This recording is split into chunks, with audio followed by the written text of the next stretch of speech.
గోదాదేవి గ్రంథం నుండి ఒకటి రెండు పేజీలు చెప్పుకుందామా.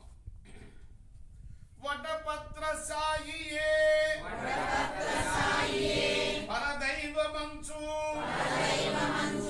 పటుతర వైరాగ్య ఆభరణమించు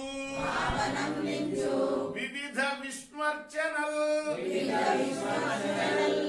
విమల భావమున సవినయంబుగా చేయు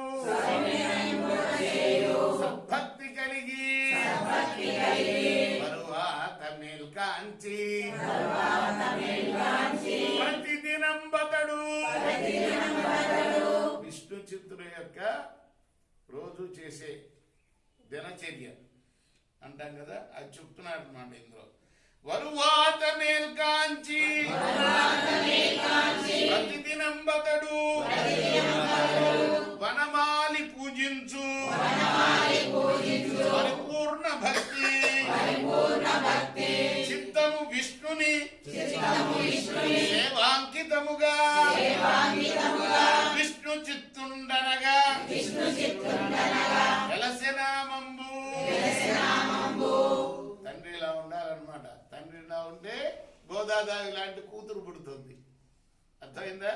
ప్రతిరోజు నిత్యం ఆయన చేసే సేవ గురించి మహిత విశ్వము విష్ణుమయ మంచు నుంచి ఆత్మభావనతోడా అతడు వర్తించు గోప గోపీ జనము గోవిందునట్లు విష్ణు భక్తులు ప్రీతి విష్ణు చిత్తునకు ఆప్తులై భక్తులై ఆదరించదరు మోక్ష భాగ్యంబును పొందుచుండెదరు. విశ్వ పురుషుండన విష్ణువేయంచు భక్తులు గోపికా భావ సదృశులు అనియంచి భజించు అనవరతమతడు మురవైరి పాదాబ్జములను సద్గుణుడు అన్ను యశోదగా పోయునతడు భక్తి తుండవచ్చు పరవశత్వమునా. భక్తుల్ని ఏ విధంగా ఆయన పూజించేవాడు అది కూడా చెప్పబడింది ఈ పేజీలో.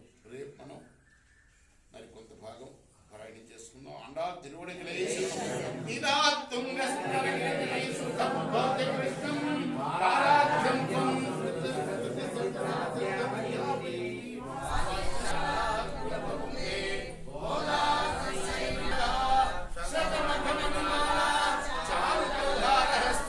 వైకుచ్చాతి నీరాడినార్